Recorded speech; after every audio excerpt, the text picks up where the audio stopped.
Malaking hamon ang pagtataguyod ng agrikultura lalo na sa mga lugar na lumalawak ang urbanisasyon. Upang matugunan ang hamon na ito, ipinakilala sa Baguio City ang inland aquaculture. Ano kaya ito? Alamin sa ulat ni PIA intern Jemarie Danang. Unti-unting isinusulong ng City Veterinary and Agriculture Office ang inland aquaculture, isang bagong alternatibong pamamaraan ng pagtatanim at pag-aalaga ng aquatic plants o animals na maaaring makatulong sa mga magsasaka sa lungsod ng Baguio City. Ang inland aquaculture ay naging posible dahil sa aquaponics system na kombinasyon ng aquaculture o ang pagpapalaki ng mga halamang pantubig o hayop at hydroponics na isang water-based o soilless cultivation ng mga halaman sa isang integrated system. Ang hydroponics ay yung tinatawag nating soilless farming. So nakakapasok yun sa ating SDG sa yung ng nutrition, zero hunger sa SDG natin. Then sa livelihood na rin ng farmers natin dito sa Baguio. So yung mga existing na hydroponics natin ay sa Dontogan, tapos sa may Benin. Ang mga association na to is last year pa na-establish, tapos nagkaroon na rin sila ng hydroponics. Ngayon, nasa operation na sila. Kagandahan ng hydroponics is hindi na kailangang magbungkal. So at least lesser yung labor, kumbaga.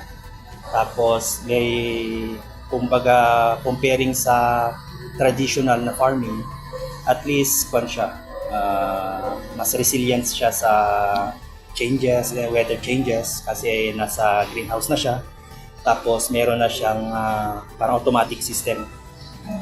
Yung fertilizer or yung mga nutrients na kailangan ng plant, naka-infuse na siya sa water. So yun yung kagandahan ng hydroponics. Lately lang naman, nung sabi ni Mayor na at least we go on smart agriculture, so yun.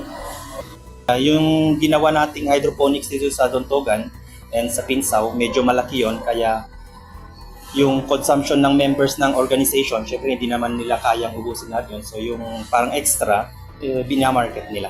So ngayon, kasi continuous naman yung cycle ng production nila, naghahanap na sila kung saan sila magmamarket. Yun na yung mga problema nila. Mga piling lugar pa lamang ang nagsasagawa ng inland aquaculture dito sa lungsod ng Baguio. 4 na barangay naman ay kasalukuyang mayroong hydroponics, kabilang ang Kabayanihan, Santo Niño, Imelda Marcos at Outlook Drive. Inaasahan naman ng CVAO na magpapatuloy pa rin ang pagpapaunlad ng inland aquaculture sa lungsod sa mga susunod pang panahon. Ang inland farming, karamihan naman is yung nasa soil.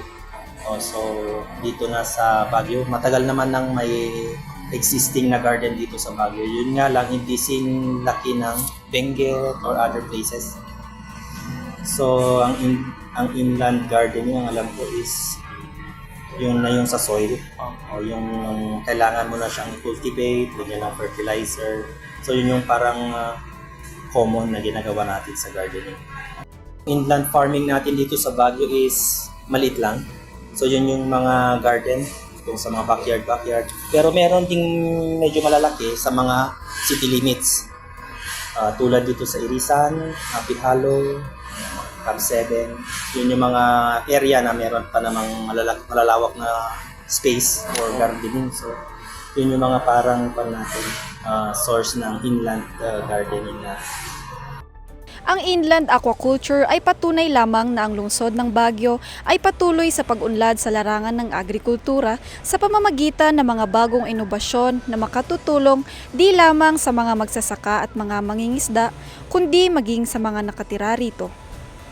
Ngayong buwan ng Mayo, ipagdiwang natin ang Farmers and Fisherfolk Month sa pamamagitan ng pagsuporta sa mga produkto mula sa inland aquaculture.